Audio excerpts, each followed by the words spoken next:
Good evening, folks, and welcome into Gov Fuller Field here from beautiful Falmouth, Massachusetts for tonight's Cape Cod Baseball League game between the Harwich Mariners and the Falmouth Commodores. Tim Foley, Colin Casey, happy to be alongside you for this evening's contest. And Harwich coming into Gov Fuller Field on a two-game losing skid. Press Kavanaugh, the leadoff man, grounding out to first to lead off the inning. So one away on 4 pitches here to Press Kavanaugh.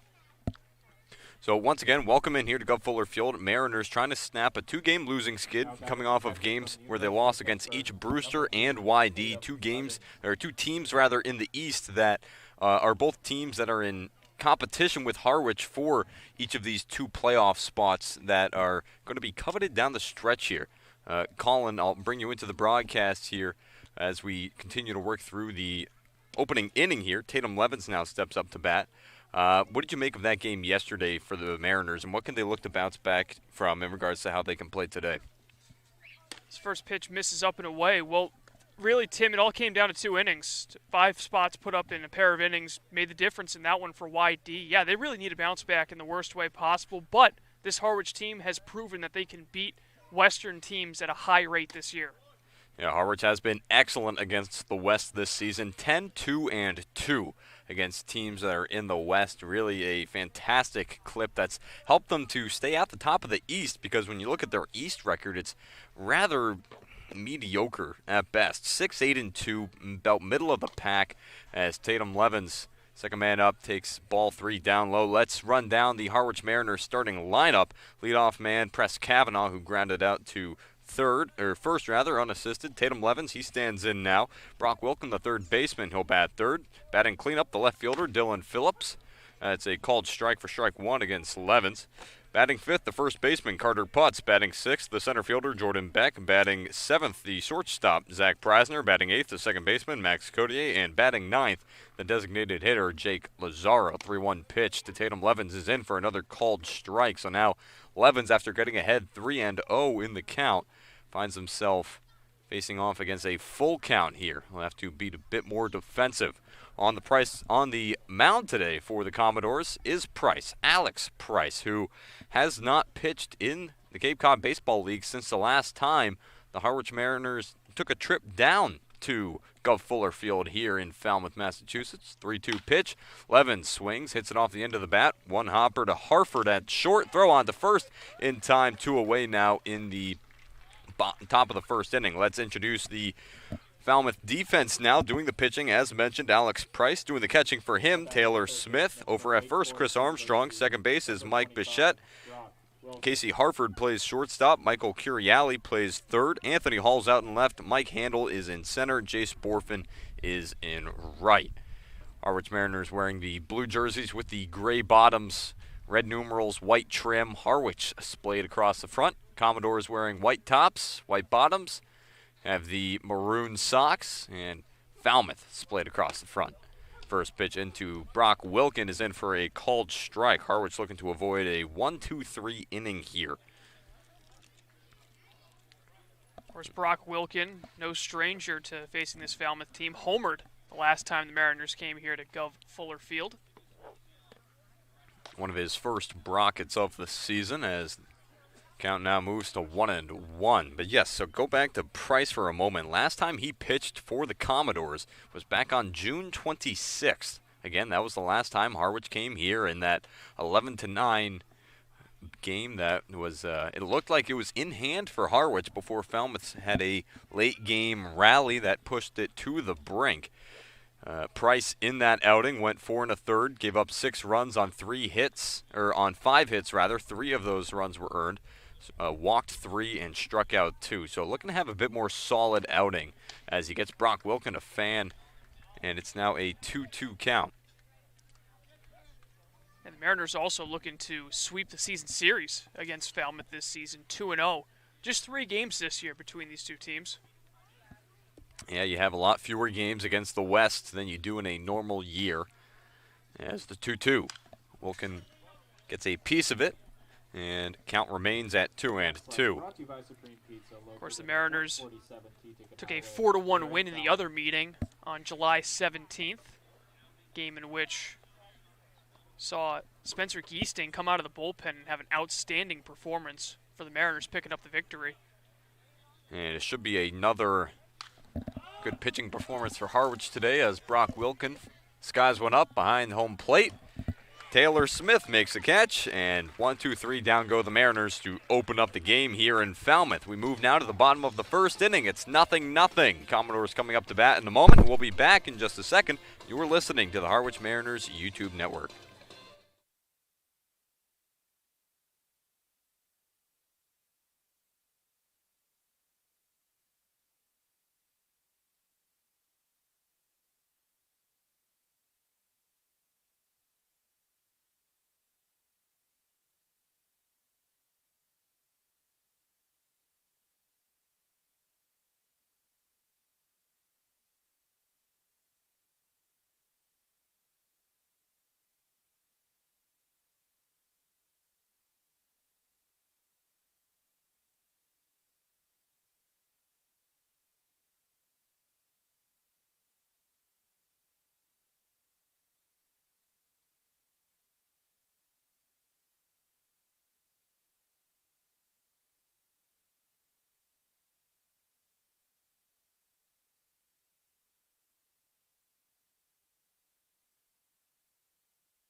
Welcome back into Go Fuller Field. Tim Foley, Colin Casey along with you for this evening's contest. Commodores now due up to bat. Let's introduce you to their starting lineup. Designated hitter leading off is Cody Holden. Batting second, the shortstop, Casey Harford. Batting third, the right fielder, Jace Borfin. Batting fourth, the first baseman, Chris Armstrong, as Cody Holden gets a hold of one, sends it out to center field where it's caught by Jordan Beck. One pitch, one out. But once again, batting fourth, the first baseman, Chris Armstrong. Batting fifth, the catcher, Taylor Smith. Batting sixth, the left fielder, Anthony Hall. Batting seventh, the center fielder, Michael Handel. Batting eighth, the third baseman, Michael Curiali.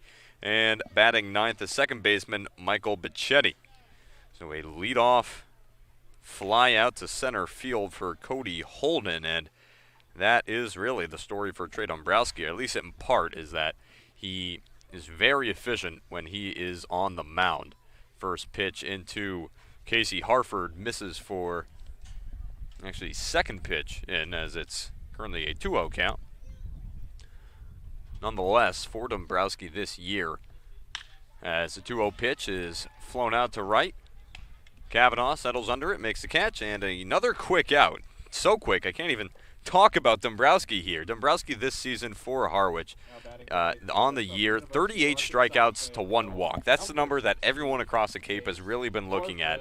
The clip that he has been able to strike guys out without walking has been absolutely phenomenal. I mean, looking at historical aspects, the next closest guy to really have a number like this was Gunnar Ledger with Wareham back in 2016, 29 strikeouts to 1 walk in that 2016 season for the Gatemen. And so for Dombrowski, really a historic season here for Harwich so far, as he's quickly ahead 0-2 to Jace Borfin. Second pitch swinging ends up getting out of the glove of Tatum Levens. Let's take a moment to set the Harwich defense. Levens is doing the catching behind the plate. Carter Putz is over at first. Max Codier at second. Zach Preisner at short. Brock Wilkin is at third. Dylan Phillips is out in left today. Jordan Beck's in center field, and Press Kavanaugh will be in right. 0-2 pitch. Called strike 3. First strikeout of the day for Trey Dombrowski, and a quick inning for Trey. We move now to the top of the second. We'll be back in just a moment. You're listening to the Harwich Mariners YouTube network.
Welcome back into Gov Fuller Field. It'll be Dylan Phillips leading off for the Mariners in the top of the second inning. And Colin, I want to see if just for a moment we can't catch our breath, because this whole sequence of events leading up to the game and then this very first inning have been rather quick. The team got at Gov Fuller Field hardly an hour ago. At 5:10, the team pulled up. Game started right on time at 6 o'clock as Dylan Phillips takes a first pitch called strike, and then we have a 15-minute first inning. A very blistering pace to start off. What do you make of it so far here, Colin? Yeah, the team ends up arriving late due to the fact that they took BP at their home field out in White House Field in Harwich, so they can afford to arrive a little late. But yeah, everything just kind of was a blur the final hour leading up to the game, and then this first inning kind of mirroring that final hour, and both teams just quick 3 up, 3 down at the plate. 1-1 pitch. Off speed in for a called strike, 71 miles an hour to Dylan Phillips. And Harwich also not taking any IOs today as well, part of the late arrival. And so still on the mound is Alex Price, looking for his first strikeout of the game. This ball's going to skip in the dirt. It's now 2-2. Phillips coming off a rough night yesterday against YD in the 10-3 loss, went 0 for 5. With 3 strikeouts, just the second time since he's been here in Harwich that he has not recorded a hit in a game. Yeah, it really is interesting to see, especially just because of the way he has been so excellent. But, of course, a guy like him has a lot of power. There are going to be games where you find yourself staring at an offer on the day. Despite all that power and how much of a free swinger he is, still has that average at 308. It's a 3-2 count to him here. Price, once again, looking for his first strikeout, yet to put anybody on. Ball misses down low. Dylan Phillips will be the first Mariner aboard today. Good to see him be selective, too. Sometimes you'll see that out of guys after they have a tough day at the plate, 3 strikeouts. Goes up there looking to be a little bit more selective, and that's exactly what that was. I mean, he even had himself in a 1-2 count, down in the count, able to work back a walk. That's definitely a sign that he's trying to turn a corner after a tough night yesterday. Here's another guy who's trying to turn a corner for the Mariners. Carter Putz now stands in. Across his last 5 as he fouls off the first pitch to the backstop, batting an average of around 133. Has not been the greatest across his past few games here for Harwich. That is just 2 for 15. 2 runs scored over those last 5 games here for Harwich.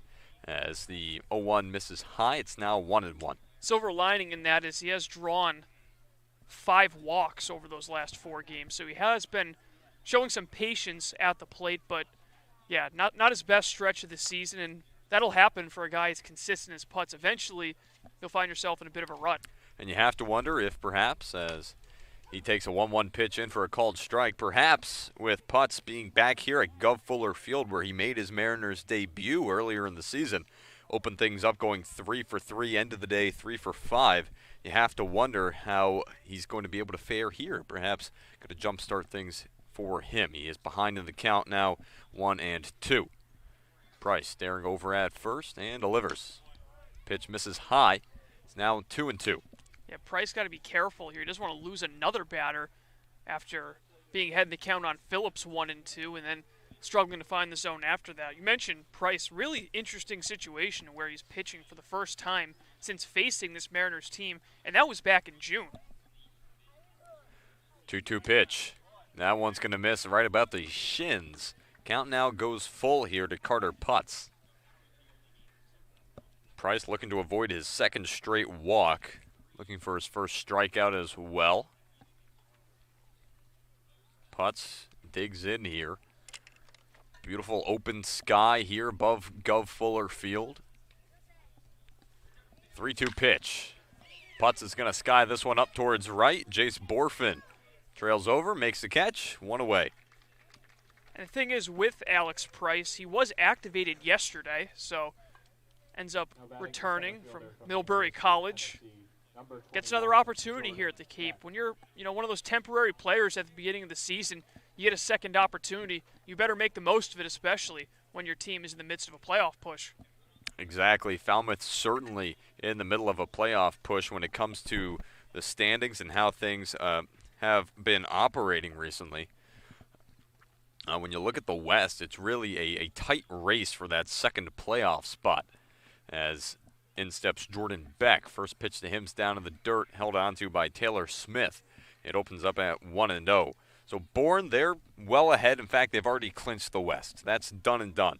But then you have Falmouth, Wareham, and Cotuit, who are all just neck and neck in that Western division. Falmouth with 28 points, Wareham with 27, Cotuit also with 27, and it comes down to a points per game system as the 0-1 pitch is in for a called strike. A points per game system where you have to then consider the difference in the amount of games that have been played. And so while a team could have, in theory, more points, they could fall behind in regards to how the final standings are calculated. The 1-1 pitch fouled off to the fence along the first base side. It's now 1-2.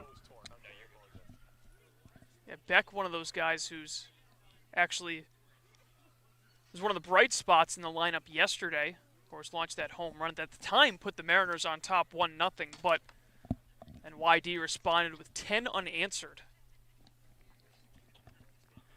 It was certainly an offensive explosion. The Red Sox repaying the favor that the Mariners paid them a week prior. Beck fouls this one down the third base line.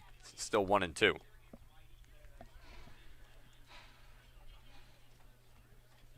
So Beck recently for Harwich has not been in the greatest stretch across his last 10, batting around 200, 6 for 31. And he had a bit of a decent stretch, but just recently hasn't been able to keep it going, as he does pull this one into the outfield, going back to the wall. That one's going to get down safely. Phillips is going to hold up at third, and Jordan Beck is going to hold up at second base as I say that. So now Harwich with 2 in scoring position with 1 away in the top of the second inning. Beck just continuing to rake over the last 2 weeks after struggling so much when he first came to the Cape. This time turns around a pitch right down at the bottom of the zone, able to rip one into left center field, and Mariners cooking with 1 away. So this brings up Zach Preisner now. Preisner, pretty good day at the plate yesterday.